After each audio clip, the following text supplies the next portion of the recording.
Je vous salue dans le précieux nom du Seigneur Jésus-Christ. Aujourd'hui, nous allons jeter un coup d'œil sur les tétramorphes. C'est quoi les tétramorphes? C'est ce que je vais vous expliquer au courant de cette émission. Le terme tétramorphe vient du grec ancien. C'est un mot composé du mot tétra qui veut dire quatre et morphé qui veut dire forme ou apparence. Ce que je vais enseigner par rapport au tétramorphe n'est pas directement, c'est-à-dire le terme tétramorphe ne revient pas dans la Bible. Quand cela ne tienne, nous pouvons démontrer et expliquer ce que c'est les tétramorphes. On appelle cela en théologie une doctrine déduite, c'est-à-dire que nous pouvons déduire une doctrine au travers des événements que nous voyons dans la Bible. Par exemple, le terme Trinité que nous utilisons très souvent, nous ne le trouverons nulle part, ce terme Trinité, mais d'entrée de jeu, depuis la Genèse, nous trouvons la Trinité dans la Bible. La Bible dit que, au commencement, Dieu créa le ciel et la terre. Nous voyons le Père, Dieu le Père.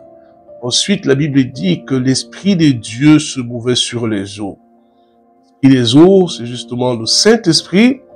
Et nous voyons aussi le Fils au travers de plusieurs images.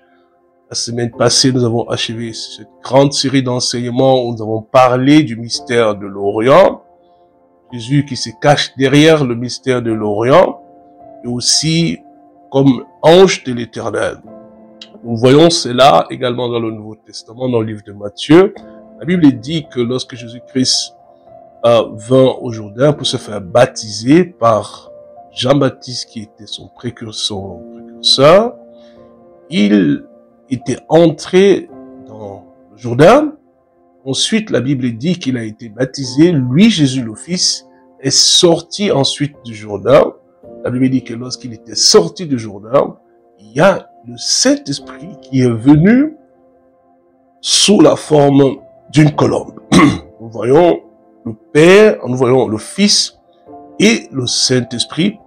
Et plus tard, il y a une voix qui se fait entendre du ciel qui dit « Celui-ci est mon Fils bien-aimé ». Donc nous voyons Fils, le Saint-Esprit sous la forme d'une colombe et la voix du Père. Donc, nous pouvons parler des trinités malgré que nous ne trouvons pas ce terme dans la Bible. C'est la même chose avec les tétramorphes parce que quand tu liras ta Bible, tu ne verras pas ce terme et pour certaines personnes, c'est la première fois d'entendre ce mot. Voilà, donc je vais expliquer ce que c'est les tétramorphes. Tétra veut dire quatre. Quatre, c'est le terme grec ancien pour dire quatre. Où est-ce que nous trouvons le terme tétra? Nous le trouvons déjà dans la Bible, Luc chapitre 3 au verset 1er. La Bible dit la 15e année du règne de Tibère César, lorsque Ponce Pilate était gouverneur de la Judée, écoutez, Hérode tétrarque, nous voyons ici le mot tétrarque de la Galilée, son frère Philippe, tétrarque de l'Iturie et du territoire de la Trachonite, Lysanias tétrarque de la Bilène. En effet, les Romains anciens avaient pour habitude de diviser le territoire sur lequel devait régner en quatre parties. On appelle cela une tétrarchie. Et nous voyons ici dans Luc chapitre 3 au premier verset, comment la Bible nous parle de ce terme tétra. En ce qui concerne morphée, c'est un terme du grec ancien qui veut dire forme ou apparence. Et aussi, nous verrons, ça veut aussi dire visage. Lorsque la Bible dit dans Philippiens chapitre 2 au verset 6, lequel existant en forme de Dieu n'a point regardé comme une proie à arracher d'être égal avec Dieu. Le terme ici, lequel existant en forme de Dieu, c'est le terme morphée. Voilà, comme on l'a dit déjà, Morphée veut dire forme, apparence, mais aussi dans cette émission, j'ajouterai le terme visage ou alors face. Il existe 3 types de tétramorphes, mais avant d'aller plus loin, j'aimerais dire que les tétramorphes, ce sont des anges spéciaux. Ils sont plus connus sous leur nom de 4 êtres vivants. Aujourd'hui, nous allons entrer en profondeur pour expliquer ce que c'est les tétramorphes. Voilà, il y a 3 types de tétramorphes. Le premier type de tétramorphes sont des tétramorphes qui ont 4 visages et 4 têtes. Vous imaginez ma tête, j'ai une seule tête, mais nous allons voir ces tétramorphes qui ont 4 têtes, c'est-à-dire une tête, 2, 3 et 4 dans un seul corps. Lorsque nous voyons cela, cela pourrait effrayer, c'est-à-dire une personne qui a plusieurs têtes, ça a l'air certainement effrayant. Nous avons également des tétramorphes qui ont 4 visages différents, mais une seule tête. Nous allons le voir, 4 visages différents, une seule tête. C'est-à-dire un visage à la face avant, à gauche, à droite et derrière. Ça, c'est le deuxième type de tétramorphe. Et le 4e type de tétramorphe, c'est juste qu'ils ont 4 formes différentes. Et nous voyons cela dans l'Apocalypse. Ce sont les 4 êtres vivants. Voilà. Les tétramorphes arrivent pour la première fois, on en parle pour la première fois dans le livre d'Ézéchiel. Et je rappelle encore qu'ils ne sont appelés tétramorphes nulle part. Je vais vous donner la raison pour laquelle on les appelle tétramorphes plus tard. Ici, Ézéchiel, le prophète, les appelle les animaux. Le terme qu'Ézéchiel utilise, ou alors ce qu'il a vu.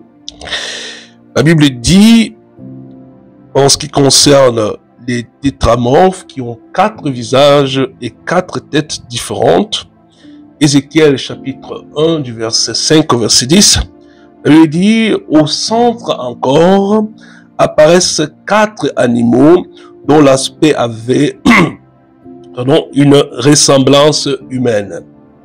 Chacun d'eux avait 4 faces et chacun avait 4 ailes. Leurs pieds étaient droits et la plante de leurs pieds était comme celle du pied d'un veau. Ils étincelaient comme des lérins polis. Ils avaient des mains d'homme sous les ailes à leurs 4 côtés et tous les 4 avaient leurs faces et leurs ailes. Verset 9. Leurs ailes étaient jointes l'une à l'autre. Ils ne se tournaient point en marchant, mais chacun marchait droit devant soi. Verset 10. Quant à la figure de leur face, voici ce qui nous intéresse. Suivez très bien. La Bible dit, ils avaient tous une face d'homme, tous 4 une face de lion, à droite, tous 4 une face de bœuf à gauche, et tous 4 une face d'aigle.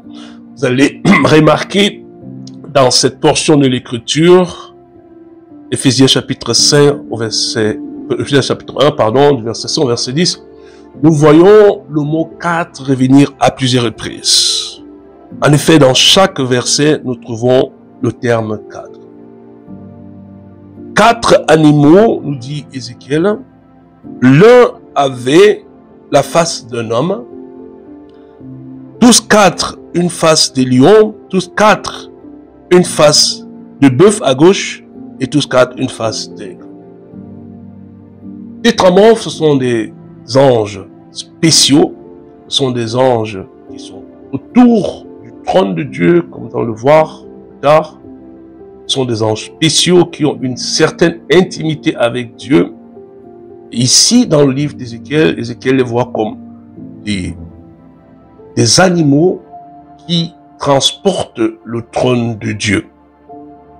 Voici donc des êtres spéciaux, des êtres angéliques spéciaux qui ont 4 visages. Ils ont 4 visages et 4 têtes. C'est la première, en fait, la première apparition de ces tétramorphes dans la Bible. Ils apparaissent comme des êtres avec 4 têtes différentes et avec 4 visages différents. Voilà. Il y a 2 auteurs américains très connus, en effet, sont même des best-sellers, qui ont dit que Lucifer était le 5e de ces tétramorphes. Ça ne cadre pas avec ce que la Bible dit. Donc, ces 4 tétramorphes étaient là depuis le début, parce que la Bible ne parle de Lucifer comme étant un chérubin protecteur. Les 4 tétramorphes sont aussi des chérubins, comme nous allons le voir plus tard, sont des chérubins, et sont des chérubins spéciaux qui sont autour du trône, qui protègent le trône de Dieu, qui ont une certaine intimité avec Dieu, et ce sont des anges très puissants. D'accord. Donc, Lucifer ne faisait pas partie de ces tétramorphes-là, parce que nous voyons, comme nous avons lu, nous retrouvons le terme 4 à plusieurs reprises, et nous verrons qu'il n'y avait pas de place pour Lucifer. Je vais expliquer pourquoi. Maintenant, je vais présenter le deuxième type de tétramorphes. Cette fois-ci, ils ont 4 visages différents, mais une seule tête. Tenez, une seule tête, c'est-à-dire que la tête a 4 formes, et nous retrouvons 4 formes d'animaux, ou alors d'hommes. La Bible dit, Ézéchiel chapitre 10 au verset 14, chacun avec 4 faces. Vous voyez, le terme 4 revient, c'est de là où nous tirons le terme tétramorphe. La face du premier était une face de chérubin, la face du second, une face d'homme, celle du troisième, une face de lion, et celle du quatrième, une face d'aigle. Alléluia. Chacun avait 4 faces, mais une seule tête. Nous retrouvons le même type, nous retrouvons le même modèle, c'est-à-dire nous retrouvons le modèle d'une face d'homme, que nous allons expliquer tout à l'heure tout ce que ça veut dire. Nous retrouvons une face de lion, une face de veau et une face d'aigle. Alléluia. Voilà. Les 4 tétramorphes expliqués dans le livre d'Ézéchiel n'ont pas le même ordre dans le livre d'Ézéchiel. Dans le livre, en fait, ces tétramorphes qui sont en effet des animaux, appelés animaux dans le livre d'Ézéchiel, n'ont pas le même ordre. Mais j'aimerais insister pour dire que ce sont les mêmes anges qui ont tout simplement une autre apparence. Et cette apparence-là, en fait, il y a une nuance dans leur apparence dans le livre de l'Apocalypse, comme nous allons le voir. 4 formes différentes, et ils sont vus ici, dans Apocalypse chapitre 4, verset 7, la Bible dit, le premier être vivant est semblable à un lion, le second être vivant est semblable à un veau, le troisième être vivant a la face d'un homme, et le quatrième être vivant est semblable à un aigle qui vole. Alléluia. Nous avons le livre d'Ézéchiel qui nous présente ces tétramorphes comme étant des animaux, avec 4 faces et 4 têtes différentes. Nous avons également 4 faces différentes, ou alors 4 côtés, mais avec une seule tête. Si nous revoyons ces 4 tétramorphes, cette fois-ci, c'est-à-dire, ce que l'apôtre Jean a vu dans l'Apocalypse, c'était plutôt des animaux, c'est-à-dire des êtres qui ressemblaient à des animaux. Il dit que le premier être vivant était semblable à un lion, le second à un veau, le troisième à la face d'un homme, et le quatrième est semblable à un aigle. Toutes ces 4 faces ont des implications prophétiques très profondes que je vais expliquer tout à l'heure. Il y a un père de l'Église, il s'appelle Irénée de Lyon, qui a vécu au IIe siècle. Irénée de Lyon, pourquoi on l'appelle Irénée de Lyon? Pourquoi on l'appelle de Lyon? C'est qu'il était En fait, il est né à Smyrne. Smyrne, nous connaissons Smyrne dans l'Apocalypse, l'une des 7 églises de l'Asie mineure, cette église de l'Apocalypse. Donc, il était d'origine turque, qui s'était relocalisé à Lyon, en France, qui est devenu un père de l'église et qu'il était également très prolifique dans la littérature. Il a établi 4 parallèles avec ce tétramorphe. Donc, c'est avec lui, Irénée, que le terme tétramorphe ressort. Comme j'ai dit, c'est pas un terme qu'on trouve dans la Bible, mais comme j'ai fait rapprochement avec la Trinité qu'on ne trouve nulle part dans la Bible, mais que nous retrouvons justement dans l'Écriture. Ici, Irénée de Lyon parle des parallèles entre les 4 tétramorphes et les 4 évangiles. J'aimerais que vous me suivez très très bien. Je vais maintenant aller en profondeur pour expliquer ce que ces tétramorphes ont à voir avec l'évangile. Alléluia. Voilà. L'évangile du Seigneur nous est présenté sous 4 formes dans la Bible. C'est-à-dire, le ministère de Jésus est présenté avec l'évangile selon Matthieu, Marc, Luc et Jean.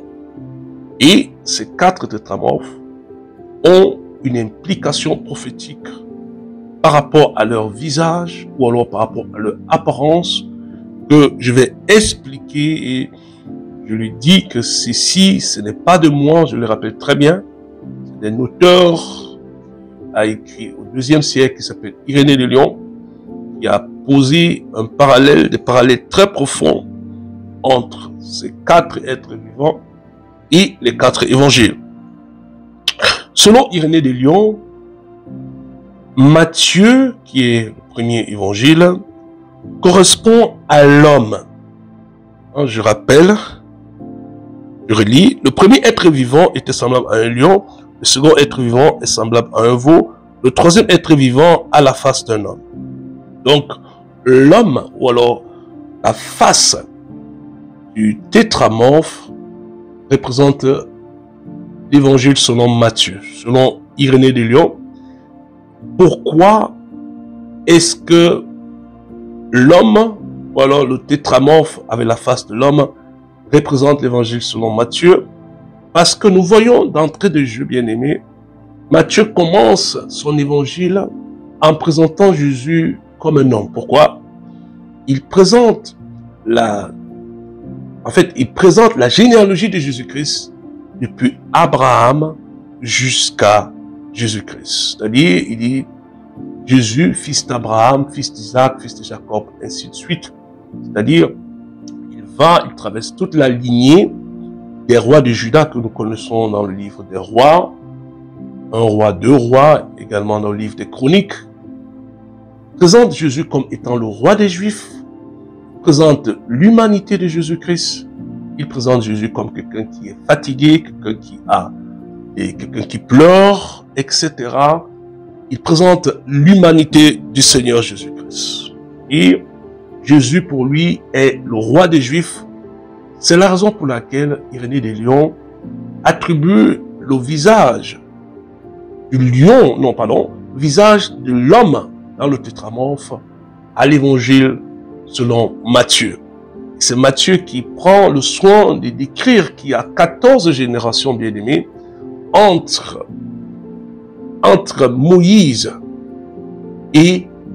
Abraham et Moïse, 14 générations entre Moïse et David et 14 générations entre David et Jésus. Voyons très bien qu'il prend le soin de peindre Jésus comme un être humain, comme une personne. C'est-à-dire, il ressort le mieux l'humanité de Jésus-Christ. Parce que Jésus était certes Dieu, il était 100% Dieu, mais il était également 100% humain. Il pouvait ressentir la fatigue, comme nous le voyons dans les évangiles. Il avait des émotions. Et Jésus-Christ, il avait des tendances tout à fait humaines. Donc, Jésus, l'humanité de Jésus, la Bible dit que, car vous savez comme Dieu a oint Jésus-Christ de Nazareth. Alléluia. Et non Jésus-Christ. Il a un Jésus de Nazareth. Pas Jésus-Christ parce qu'il y a une nuance. Jésus-Christ, c'est Christ, c'est Christos qui veut dire l'onction déjà. C'est Jésus de Nazareth qui a été oint pour devenir Christ. Il a oint Jésus de Nazareth de Saint-Esprit et de puissance. Il lui dit qu'il allait ça et là et faisant du bien. Donc Jésus avait, en tant qu'homme, besoin, bien aimé, d'être oint comme toi et moi. C'est pourquoi on l'appelle Jésus-Christ Christos. C'est-à-dire, en tant qu'homme, il avait besoin d'être oint pour pouvoir accomplir son ministère sur la terre. C'est la raison pour laquelle, avant l'âge de 30 ans, il ne pouvait faire aucun miracle. Parce que il devait commencer son ministère à l'âge de 30 ans, parce que la Bible dit qu'il est notre souverain sacrificateur. Et selon la loi aaronique, le souverain sacrificateur devrait commencer son sacerdoce à l'âge de 30 ans. C'est la raison pour laquelle Jésus a commencé son sacerdoce à l'âge de 30 ans. Donc nous voyons très bien que Jésus a respecté les conditions humaines. Il avait besoin d'être oint pour pouvoir obtenir la grâce de chasser les démons, de guérir les malades, de prophétiser l'avenir. Donc, Matthieu est le chef-d'œuvre pour présenter Jésus-Christ comme un homme. L'humanité de Jésus-Christ est mieux présentée dans le livre de Matthieu plus que tous les 4 autres évangiles. C'est la raison pour laquelle Irénée de Lyon fait ce parallèle entre le tétramorphe qui a la face de l'homme, il les relie directement à Matthieu. Alléluia. Voilà. Irénée de Lyon continue son œuvre en disant que l'évangile selon Marc est attribué au lion. Souvenez-vous, on a dit quoi? On a dit que le premier être vivant est semblable à un lion. Alléluia. Et ces lions-là représentent l'évangile selon Marc. Pourquoi? Parce que le lion ne perd pas de temps, c'est-à-dire le lion saute sur sa proie. Il y a un écrivain nigérian qui a écrit, il a dit, le tigre ne programme pas sa tigritude, il saute sur sa proie et la dévore. Ceci est aussi valable pour un lion. Donc le lion ne perd pas de temps, il attaque sa proie rapidement et il la dévore. Voyons que Marc ne parle pas de la généalogie de Jésus-Christ. Il ne cite que 4 de ses paraboles.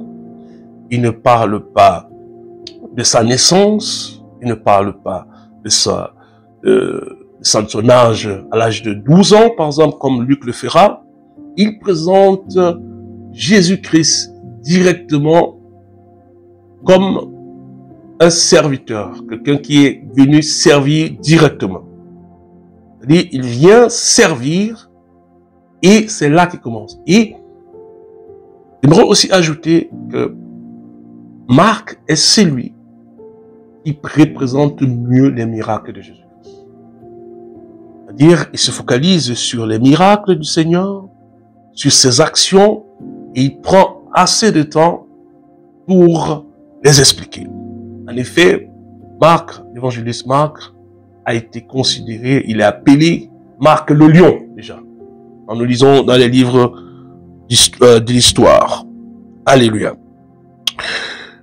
Irénée de Lyon continue à dire que, je le cite très bien, je le cite parce que c'est lui qui a tiré ce parallèle, il n'est pas de moi. Irénée de Lyon dit que le taureau ou alors le veau, le tétramorphe qui a la face du veau, s'apparente à Luc.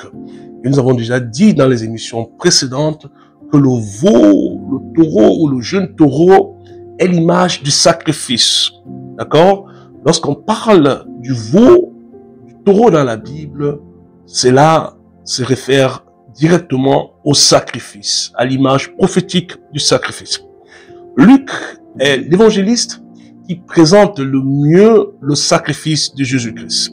Et le mieux celui qui représente le mieux la vie de Jésus. C'est-à-dire, il ne commence pas comme Marc à décrire les actes de Jésus. Il commence déjà dans son livre à présenter la situation géopolitique. Il parle des tétrarques, comme on l'a vu, il parle d'Hérode, il parle de la relation amoureuse entre Marie et entre Marie et Joseph, pardon. Il parle de l'apparition de l'ange. Il prend du temps pour expliquer ces choses. Il prend du temps pour parler de la révélation à Marie, de la révélation à sa cousine qui était aussi, je dirais, stérile et qui a eu une visitation divine. Je parle d'Élisabeth, la femme du sacrificateur Zacharie. Donc, il prend le temps à montrer la vie de Jésus déjà à l'âge de 12 ans. Il est le seul à présenter Jésus à l'âge de 12 ans.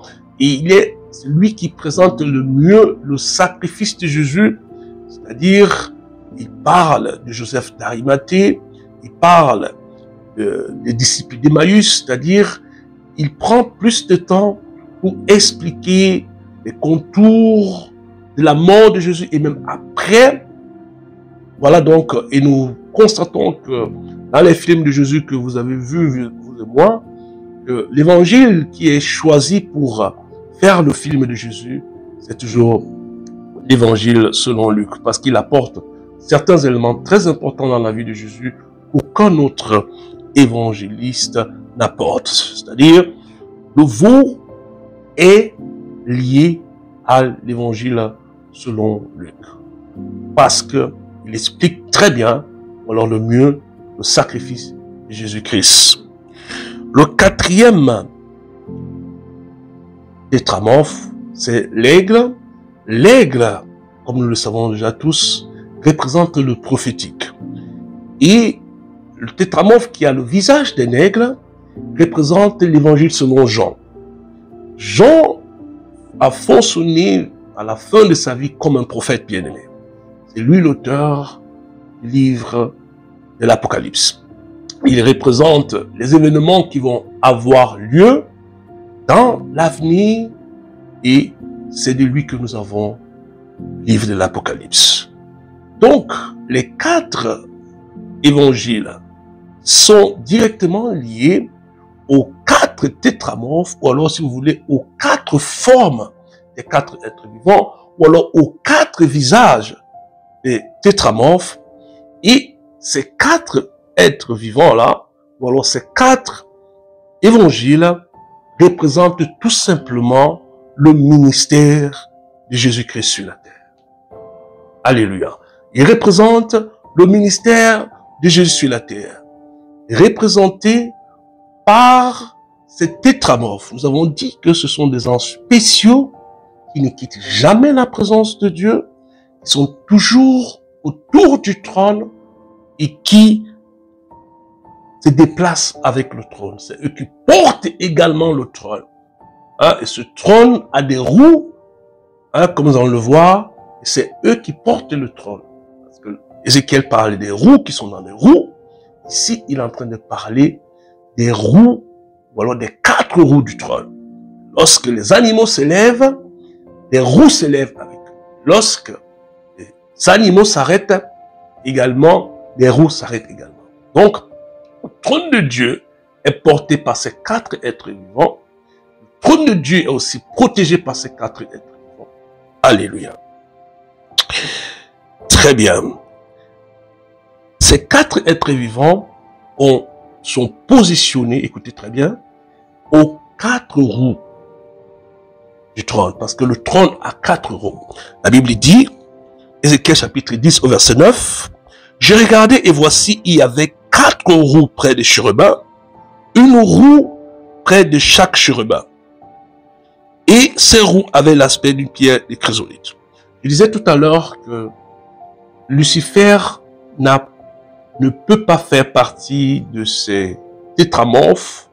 Pourquoi? Parce qu'il n'y a pas de place pour lui dans ce contexte. Parce que la Bible dit quoi? Que chacun des 4 êtres vivants est positionné à chacune des roues. Alléluia. Chacune des roues, et ces roues sont, je vais dire, le soubassement du trône de Dieu. Alléluia. C'est le soubassement du trône de Dieu. Donc le trône de Dieu, bien-aimé, est placé sur des roues. Sur de grosses roues. Alléluia. Voilà. Ézéchiel chapitre 1 verset 26, la Bible dit: au-dessus du ciel qui était sur leur tête, il y avait quelque chose de semblable à une pierre de saphir, vous voyez, en forme de trône. Vous savez, la Bible dit, nous connaissons à partir, nous connaissons à partir. C'est-à-dire, il a vu quelque chose en forme de trône. C'est-à-dire que sa vision n'était pas très claire, mais il s'agit effectivement d'un trône. Le trône de Dieu est placé sur 4 roues, et ces 4 roues-là sont aussi des endroits, des lieux où les 4 êtres vivants sont placés. Et c'est eux qui se chargent de protéger le trône de Dieu. C'est eux qui se chargent de transporter le trône de Dieu, comme nous le voyons dans le livre d'Ézéchiel. Alléluia. Les tétramorphes aussi, ils ont pour fonction d'adorer Dieu. Ils sont des adorateurs. La Bible dit, Apocalypse chapitre 5 au verset 8, quand il eut pris le livre, les 4 êtres vivants et les 24 vieillards se prosternèrent devant l'agneau, tenant chacun une harpe et des coupes d'or remplies de parfums qui sont les prières des saints. Alléluia. Aussi, ces tétramorphes ont un rôle prophétique très important. La Bible parle des sceaux, de 7 sceaux. Jean avait vu un livre et il pleurait parce qu'il n'y avait personne pour ouvrir le livre et rompre les sceaux. L'ange nous dit que non, ne pleure pas. Ne pleure pas. Que le lion de la tribu de Juda est mort et il est ressuscité. Et c'est lui qui est digne de rompre les sceaux. Et la Bible dit quoi? Que chaque fois que les 4 premiers sceaux sont introduits par les 4 tétramorphes. Il dit que lorsque l'agneau rompit le premier sceau, le premier être vivant dit « viens ». Lorsque l'agneau rompit le deuxième sceau, le deuxième être vivant dit « viens ».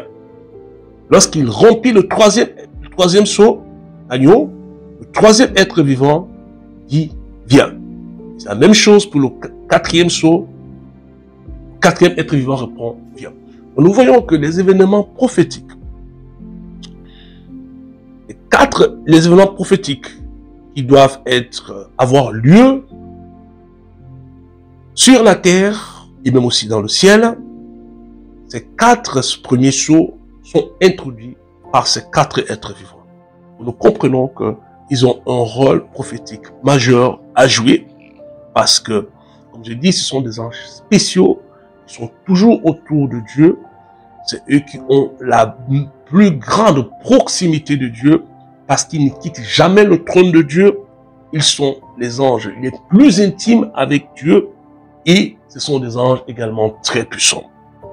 Donc, Dieu nous montre déjà dans l'Ancien Testament, au travers de ces tétramorphes, la vie de Jésus, comment est-ce que la vie de Jésus, ou alors le ministère de Jésus aura lieu sur la terre par 4 évangiles dont chacun d'entre eux a une particularité.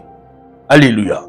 Donc on parlait en dernier ressort de Jean comme étant, bien aimé, le ministère prophétique. C'est lui l'aigle. Alléluia. Nous savons tous que l'aigle, l'aigle, c'est le ministère prophétique.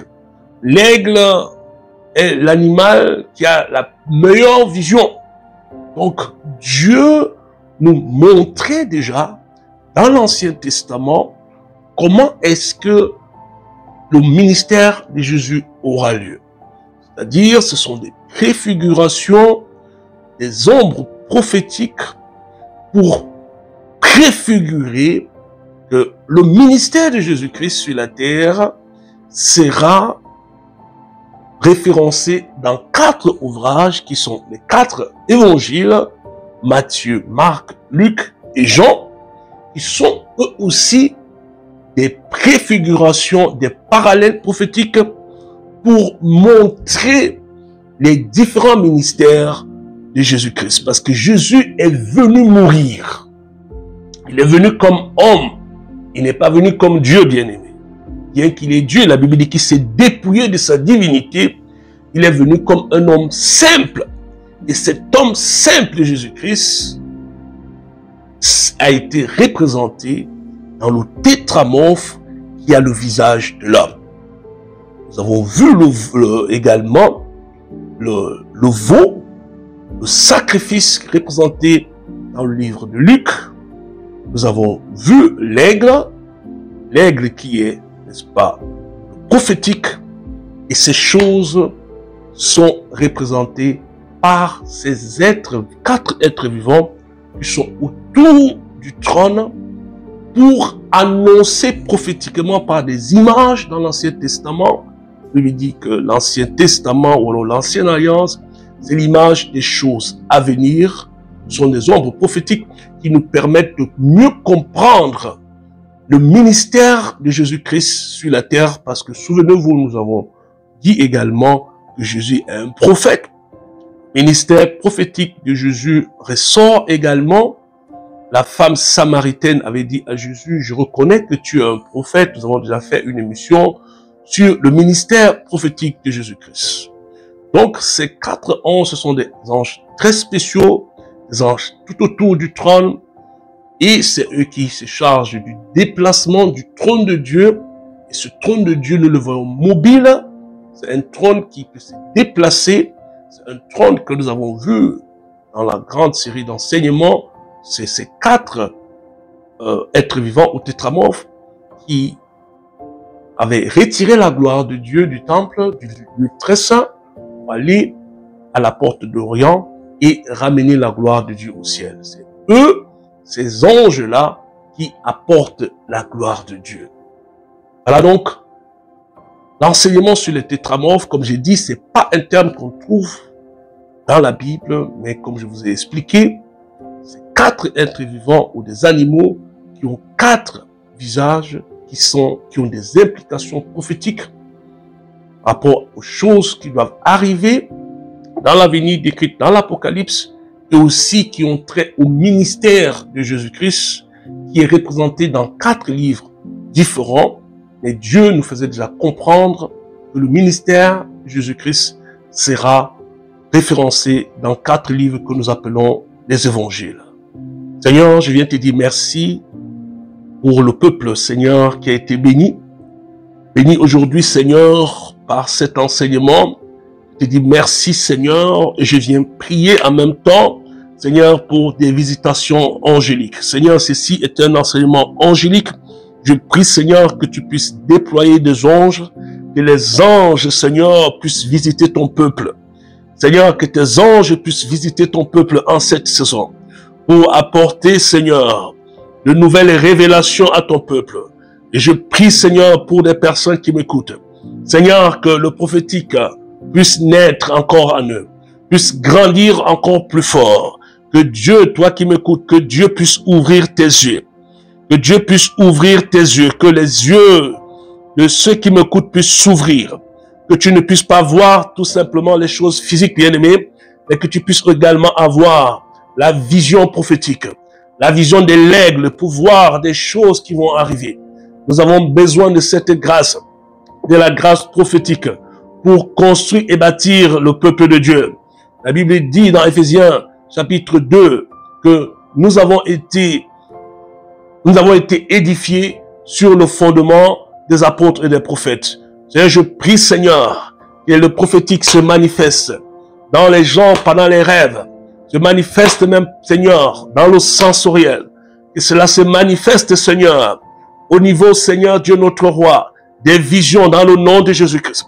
Je prie, Seigneur, que la prophétie de Joël qui dit que tu déverseras ton esprit sur toute chair à la fin des temps, Seigneur, et que nos jeunes gens prophétiseront, que nos vieillards auront des songes, et nos jeunes gens des visions. Seigneur, que ce temps arrive. Seigneur, je viens prier que ce temps arrive pour ceux-là qui m'écoutent. Seigneur, que ces personnes puissent avoir des rêves prophétiques, puissent avoir des rencontres angéliques aussi, Seigneur. Des rencontres avec les anges. Seigneur, comme ton serviteur Daniel avait des rencontres avec les anges. Il a rencontré l'ange Daniel, l'ange Gabriel. Je prie, Seigneur, que en cette fin d'année, Seigneur, que ces choses, Seigneur, mon Dieu, mon roi, soient accomplies dans ton peuple. Que le peuple soit béni de la visitation angélique. Je prie, Seigneur, dans le nom puissant de Jésus-Christ. Alléluia. Bien-aimés, je vous souhaite une bonne soirée. Que le Seigneur vous bénisse. J'espère que vous avez été très bénis par cet enseignement sur les tétramorphes qu'on appelle encore les 4 êtres vivants. Ces êtres vivants qui sont autour du trône, qui transportent le trône, qui sont positionnés chacun aux 4 roues, des anges qui apportent, qui introduisent les 4 événements qui doivent avoir lieu avec les 4 sceaux, les 4 premiers sceaux que l'agneau doit rompre. Shalom et à la semaine prochaine.